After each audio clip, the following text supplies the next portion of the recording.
Welcome back. Today we're going to talk about the first out of the 5 elements of the creative workflow, the element of capture. And that's going to carry us through for the next 5 weeks. Today we're going to expand on what exactly is a capture, where do we use it, why is it so important, what are some of the ways in which it helps us in the creative process. In the next video I'm going to share a few practical capture techniques that you can use to make your captures quicker and also clearer. And then after that, we're going to look into the relationship of structure and chaos in the creative process, or logic and intuition, left brain, right brain, however you want to look at it, and how that ties into the element of capture. Okay? So we have a lot ahead of us. Let's dive in. So what is capture? Let's do a little exercise together. Look at this picture. Suppose I asked you to write a description of this image in such a way that someone reading it might be able to reconstruct it in his or her imagination. I hope you'll agree that this is not a very difficult task. All you'll have to do is just write down everything you notice about the image. The colors, the details, the atmosphere, how it makes you feel, everything. Of course it might be tedious and boring, but it's pretty simple in the sense that it doesn't require a strong skill of any kind. But what if I asked you to describe this image in just 30 seconds and in just a few words?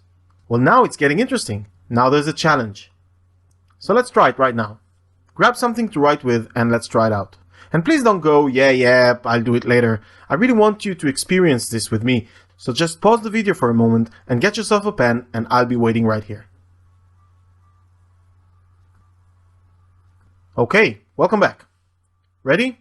Your task is to describe this image in just 30 seconds and using as few words as possible, but in such a way that someone reading your description will be able to imagine something pretty close to the original image. Alright? 30 seconds. And go.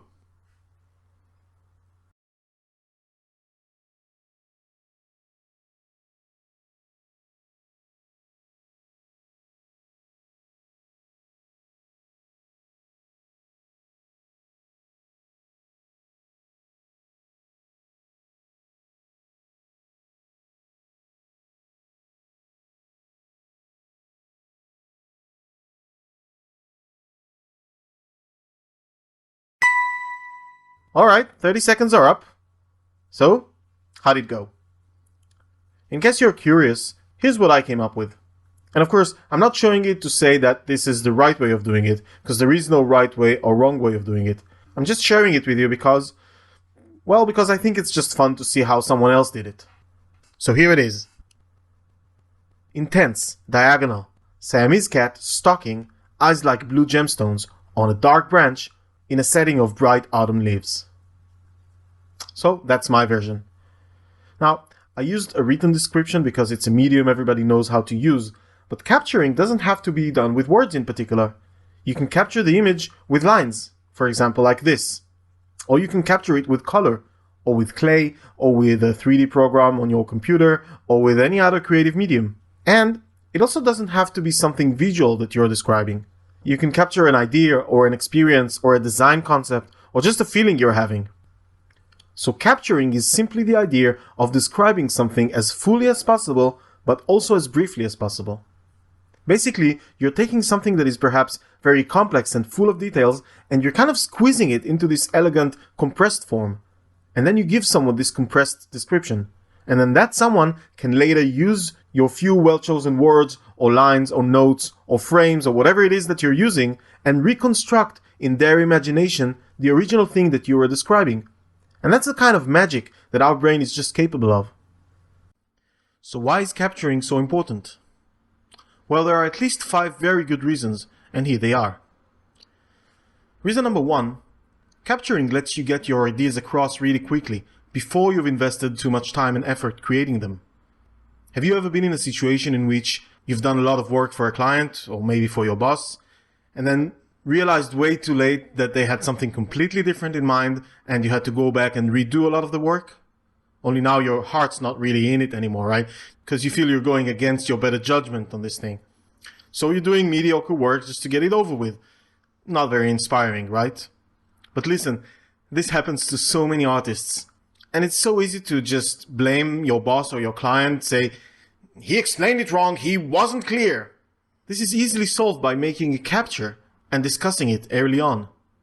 And then another thing I hear a lot is this idea that, yeah, this client just can't see a rough sketch. It will only confuse him, so I must only show him the almost complete thing.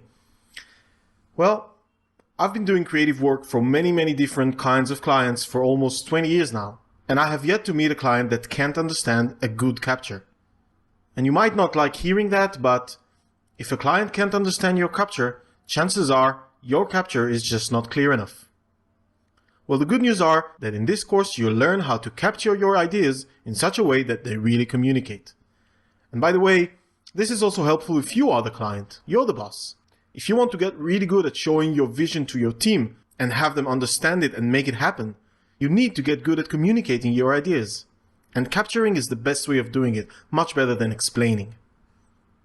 What about if you have an idea that you want to sell, maybe to an investor of some kind? Again, being really good at capturing will help you get people on board. Case in point, I once had a great opportunity to make a little fun project with some friends. We were all between projects for a few weeks, but I knew it was just a matter of time before all of us got busy again, so I had to act fast. I had this idea for a short film and I captured it in just a few hours. Very roughly, of course, but there it was. And then I pitched it to the guys, and they got excited about it, and we actually did end up making that film together, which was a really great experience. I wouldn't have been able to make that happen if I hadn't been able to capture the essence of that film so fast. Reason number 2. One of the biggest problems, especially in bigger creative projects, is that it's very easy to get lost.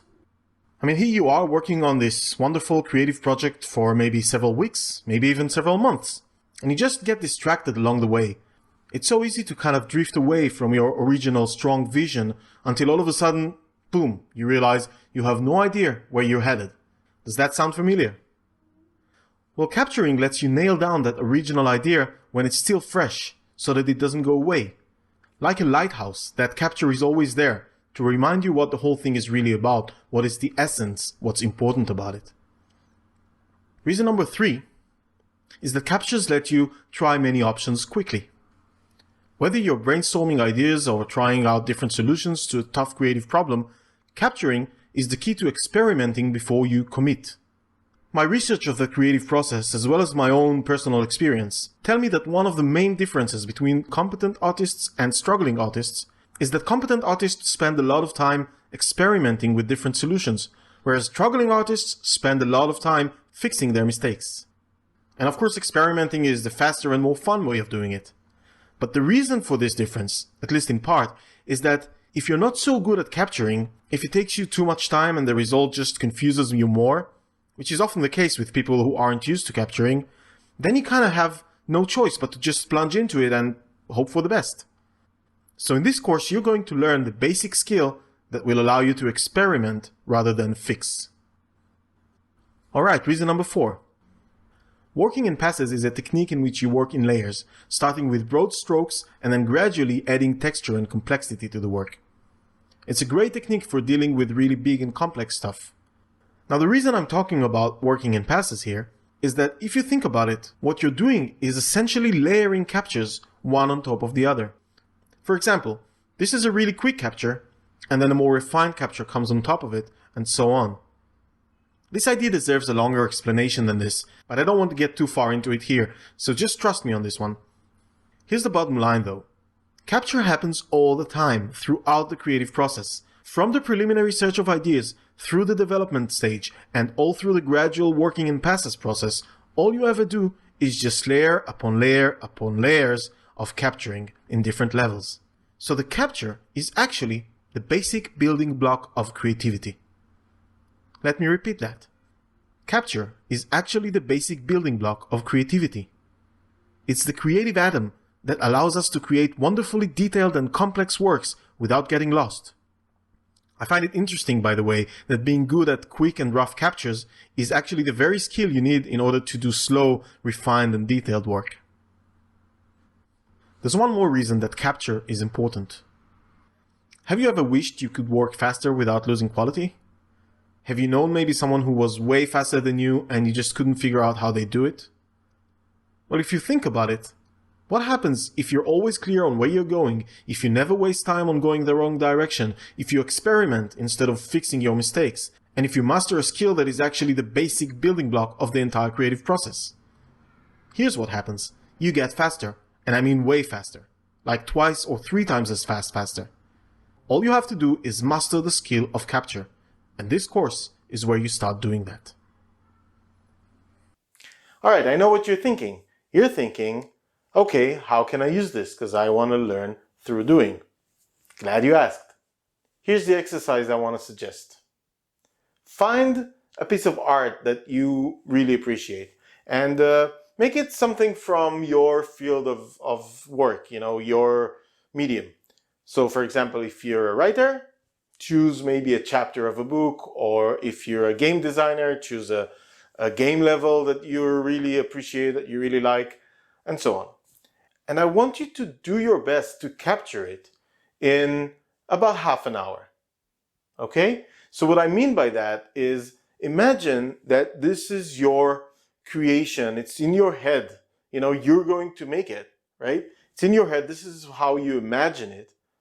And then you want to explain it, you want to sell it, you want to pitch it to a colleague or to your supervisor or to somebody, and you have to come up with a quick capture that would sort of be a presentation for that, right? So how would you do that? How would you capture this piece of art in just half an hour, very quickly, right? And try and really keep to the half an hour thing, because we do want, speed has a lot of value when you capture something. Okay? So that's the exercise I'd like you to try. And I'd love to hear how it went in the comments. You can tell me whether you found it easy or hard, or what kind of challenges you found, just what do you think you learned from this? Anything you want to tell me. And that's it. As always, if you like what's going on here, like and subscribe. And also, if you want to support this channel, if you want to support what I'm doing here, there's an easy and free way to do that. And that is to just think of a couple of people that you think could find this interesting or helpful, and just share it with them, explain what it is in a few words, and just share the first video with them, and that would, really help me. Other than that, I think we're done here. Do the exercise, and I'll see you in the next video.